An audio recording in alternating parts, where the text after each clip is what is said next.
Pasren gimana nih? Begini. Kita itu tim saya Run Lofom itu kerja silent. Sudah dapat data baru kita adu dengan pihak kepolisian dan SPK. Kemudian itu Run Lofom ya. Nah yang ini kita kolaborasi di bawah bendera Jagarantara Merah Putih. Lofomnya Bapak Brigjen Pol Purnawirawan Haji Siswandi. Jadi beliau timnya dibantu KL Sasare, Profesor, saya, Saudara Pitra, kemudian Saudara Yuda, Ratna, Georgian, Ruben, Sabto, Muhammad Yusuf, dan Muhammad Mahdi. Kami ada 11. Kita ini penerima kuasa resmi secara khusus dari Bapak Abdul Pasren selaku RT ya, yang namanya disebut-sebut yang seolah-olah Pak RT ini diusir sehingga meninggalkan tempat. Begitu juga dengan anaknya Saudara Muhammad Nurdatul Kahfi. Ini anak kandung beliau. Kedua orang ini telah memberi kuasa dan kemarin tim kita dipimpin Pak Siswandi itu sudah bertemu, tanda tangan kuasa dan semua data fakta sudah kita cross check, dan jika perlu kalau ada pendampingan dan lain mungkin sudah dikerjakan di sana. Jadi terkait dengan Pak Abdul Pasren, Saudara Muhammad Hafiz, mereka tidak lari, mereka tidak diusir, dan mereka memberi keterangan yang benar. Apa yang benar? Tidak ada satupun mereka mengatakan bahwa mereka disuruh, perintah, dibayar, diintimidasi, dan lain-lain. Apa yang disampaikan Pak Abdul Pasren dengan Muhammad Hafiz itulah yang real. Apa itu? Yang real itu adalah bahwa Pak Abdul Pasren menyatakan tidak benar terpidana yang 8 orang sekarang itu tidur di rumah dia, dan itu dikuatkan oleh anaknya, oleh putranya Muhammad Hafiz. Kalau sudah begitu pernyataannya, terus Anda paksa-paksa dia, kan lucu. Masa dia dipaksa untuk mengatakan yang sebenarnya tidak terjadi? Nah, menjadi aneh bagi saya. Kami nggak pernah paksa. Apa pernah kami paksa-paksa? Hei, Liga Akbar, kau jangan buat pernyataan begitu. Kau harus begini. Nggak pernah saya paksa. Kau apa namanya itu yang di luar Liga Akbar? Tata Sakal. Saka Tatal. Saka, ada pernah? Kau jangan gitu. Nggak pernah. Yang kita bilang, Saka Tatal, Anda ini masih TB loh. Hati-hati. Makanya saya minta Bapas atau Lapas ambil dia sampai dia selesai jalan hukuman, daripada bias kemana-mana kayak dia. Begitu juga misalnya dengan Liga Akbar. Nah sekarang Liga Akbar diperiksa, kuasa hukumnya bingung. Periksa dalam rangka katanya ada perintangan penyidikan. Siapa yang merintah? Siapa yang nyuruh? Enggak. Nah jadi kami jangan dipaksa juga klien kami, seolah-olah dia ini memberi keterangan palsu, dan sudah ada yang melaporkan ke Barreskrim, dan itu dikomandoi oleh beberapa orang. Nah karena itu kita akan ambil untuk membela itu.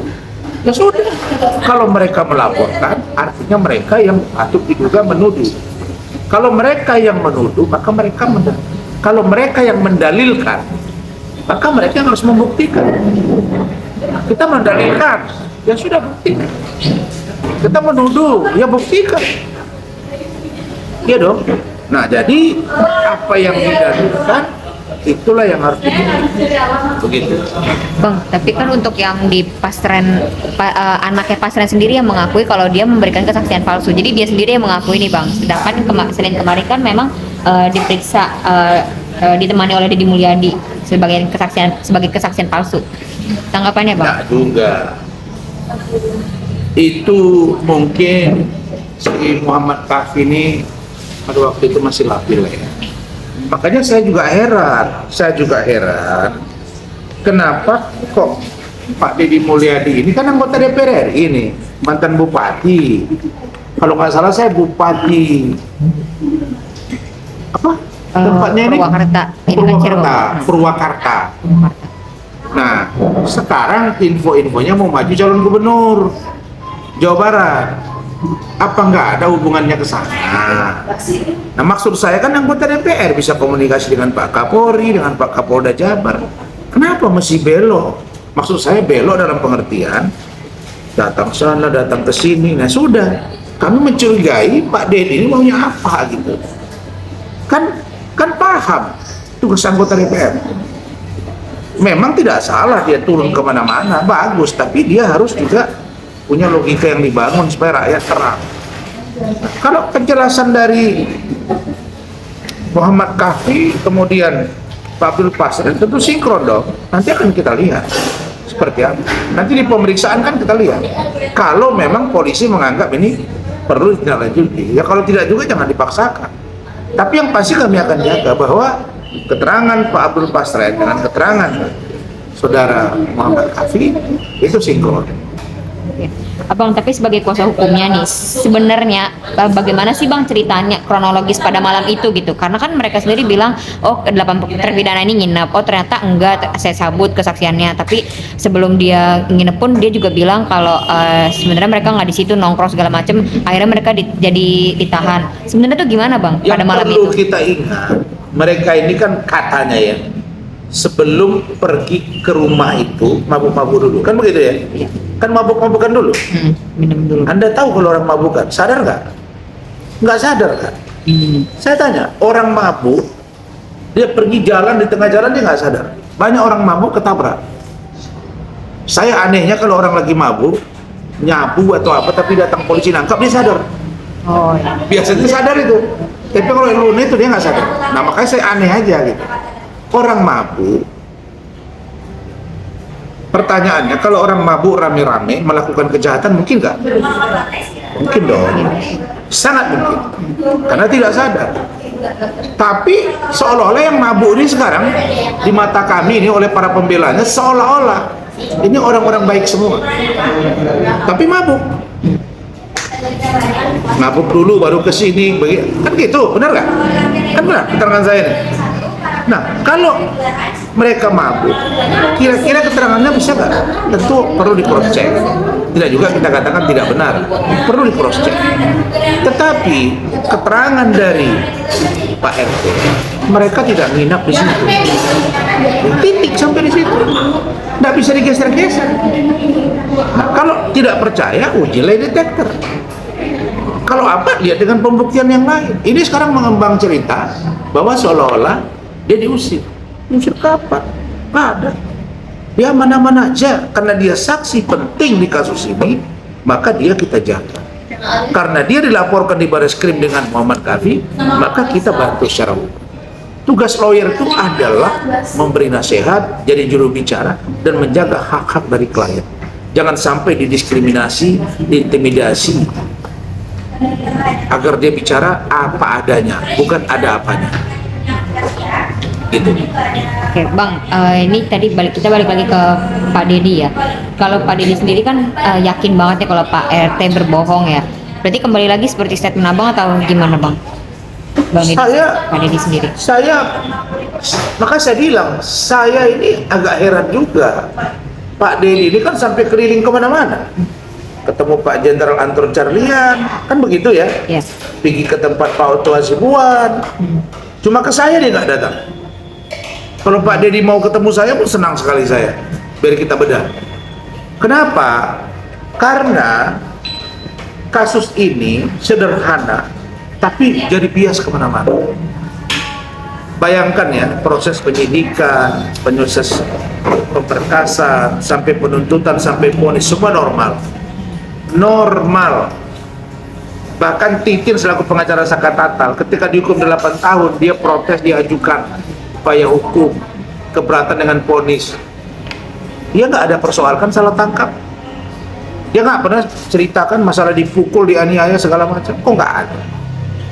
Nah, tiba-tiba muncul film Vina sebelum 7 hari. Lah muncul sekarang kasus begini. Siapa yang harus disalahkan? Ada film, ada yang kesurupan. Ada beberapa orang anak muda yang mabuk. Muncul kejadian. Ada pembunuhan. Terus pengacara pihak Peggy juga beda suara.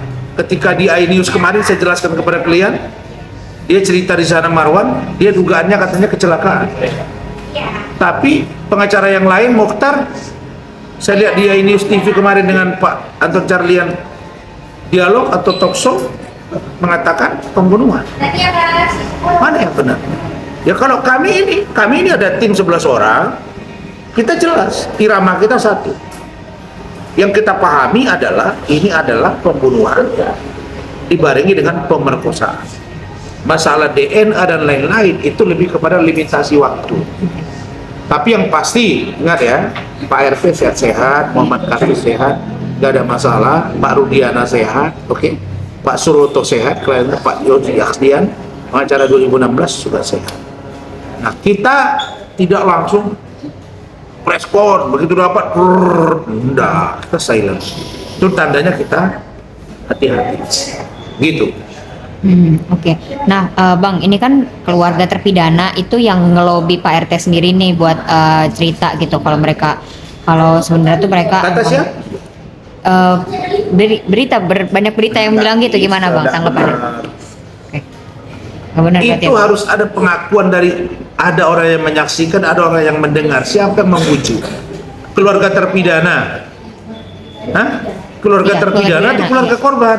Keluarga terpidana Keluarga terpidana urgensinya apa? untuk menyelamatkan mereka gitu, Bang. Melobi supaya Iya. supaya memberi keterangan bahwa mereka dia itu dipaksa gitu. Ya, Untuk pengajuan. Itu ya kalau dia dibujuk dia nggak mau, baguslah. dibujuk karena menginap gitu, Bang. Iya, disuruh diberitahu bahwa itu benar nginap gitu kan? Iya, Ya mana mau dia? Memang nggak nginap terus gimana maksanya? Jangan paksa-paksa dong orang. Udahlah, sekarang ini mau masuk prapit, ya kan? Habis prapit, baru kita lihat gerakannya seperti apa. Diterima atau ditolak. Udah kita lihat perkembangannya. Oke? Oke, Bang, berarti ini untuk meluruskan aja ya. Berarti Abang mewakili Pak RT dan anaknya sebagai kuasa hukum ini kan karena mereka dilaporkan atas dugaan Yes. kesaksian palsu dan sebagainya. Yes. Nah, langkah-langkah Abang mungkin arahnya kemana nih, Ya Bang? kita tunggu. Kita tunggu panggilan dari Barreskrim. Kita tunggu situasi perkembangan yang ke depannya seperti apa. Kalau apakah perlu dilakukan pembelaan non litigasi atau litigasi, kita lihat. Artinya Pak RT dengan anaknya ada 11 orang penerima kuasa yang dipimpin oleh Pak Brigjen Pol Iswandi. Sedangkan Pak Siswandi, Iya, sedangkan Siswandi. saya bagian dari situ. Ada Bu Profesor Elsa Saring, ada saya, ada Pitra Ramadan, ada 11 orang. 11 orang semua. Oke? Oke, Bang, keluarga terpidana ini kan yang melaporkan Pak RT. Ada pesan nggak nih, Bang, buat keluarga para terpidana ini yang melaporkan Pak RT? Ini Dari versi Abang. kalau saya, kalian terpidana ini upayanya hanya satu, PK. Kita tempuhlah itu. Fokus ya. Hari Selasa ini kita akan buka juga nanti. Kenapa harus PK? Nggak usah lah yang lain-lain lagi. Nanti saya sampaikan hari Selasa ada apa. Ya, saya kan begitu. Sikit-sikit. Tapi udahlah, prosesnya sama kok dari awal. Mereka sudah jalani, mau kita rombak semua. Kan begitu? Kan nggak mungkin. Sekarang fokus ke Peggy. Peggy sekarang dia sudah ditahan dan tersangka, akan mengajukan prapit dan sedang berjalan. Tunggu. Nah, polisi melihat dari 3 DPO mengkerucut ke 1 berdasarkan keterangan para terpidana. Iya. Lah masa dipaksa polisi? Kalau polisi menemukan cuma 1, paksa jadi 2. Tambah 2 terus jadi 3. Ya udah, kalau Anda jago Anda cari sendiri, banding kasih ke polisi. Tapi tentu polisi tahu apa tugas dia. Kalau mereka salah tangkap, risikonya juga berat. Iya benar. Nah, mereka juga nggak bodoh karena yang bertarung ini karir dan masyarakat. Saya jelas mengatakan lebih baik membebaskan 1.000 orang yang bersalah daripada 1 orang yang tidak bersalah. Tapi ingat, 1 orang yang bersalah, kalau kemudian dia, 1 orang yang tidak bersalah, lalu kemudian dia dikerubuki rame-rame, sehingga keterangan dia menjadi dianggap bersalah. Tugas lawyer lah itu, untuk menjaga itu agar dia konsisten dengan keterangan dia. Begitu. Abang, kalau pesan abang sendiri untuk Bang Dedi, Pak Dedi Mulyadi. Ya, menarik nih. Saya, Pak Dedi, Bapak kan dulu waktu Bupati, saya tahulah beliau ini bagus ya, Purwakarta. Saya nggak pernah lupa itu tutup kepalanya, ya kan? Iya, Nah, ciri khas. jadi ya kalau saran saya, sampaikan salurannya Pak. Bapak kan anggota DPR, sampaikan ke saluran. Dan kalau ada niat mau jadi kepala daerah, ya tolong janganlah sampai, ya ini kan tidak menuduh, janganlah sampai upaya yang simpati ke para terpidana ini bergeser karena kepentingan politik. Saya nggak menuduh, tapi jangan sampai. Mau saya itu betul dari hati yang paling dalam. Bukan berarti tidak dari hati yang paling dalam. Iya. Tapi kok orang banyak bertanya ke saya, karena dia kan ini mau maju. Saya bilang, bukan, saya katakan. Karena orang sekarang gampang menilai gitu loh. Nah, jadi kalau saya, Pak Dedi, salurkan kepada Pak Kapolri, salurkan kepada Bapak Presiden, salurkan kepada instansi terkait apa yang Bapak ingin bantu. Nggak usah diekspos sampai kemana-mana. Itu saran saya. Tapi kalau Pak Dedi Mulyadi enggak, ya sudah, monggo. Kita lihat aja seperti apa. Saya kira itu cukup. Sedikit lagi, Bang. Seipto Rudiana nih, kabarnya muncul beredar video dia main tenis. Iya, main tangkis. badminton. Tangkapannya, Bang? Ya hak dia. Dia mau main bulu tangkis, nggak mau main bulu tangkis, kan hak dia. Masa dia sembunyi mengurung diri? Ya dia main bulu tangkis lah untuk membugarkan diri, mewari HUT Bayangkara. Ya dia datang, terus orang sibuk. Ini selama ini gampang, nggak perlu juga dia lagi mandi, dia lagi berenang, lagi duduk. Ya mungkin saat itu dia lagi rame-rame di foto, ya udah, artinya itu pertanda ke publik. Aku di sini, aku ada di sini, aku nggak kemana-mana. Ini kan sekarang orang banyak bilang, yang belum lagi si Widya ngomong, alah ditahan lah, itulah ditangkap lah, ada suap lah segala macam. Artinya dia bilang, aku di sini. Itu pesan. Kalau kita sebagai orang wartawan, jurnalistiknya, ya foto itu bisa itu berbicara. Aku di sini. Aku nggak kemana-mana.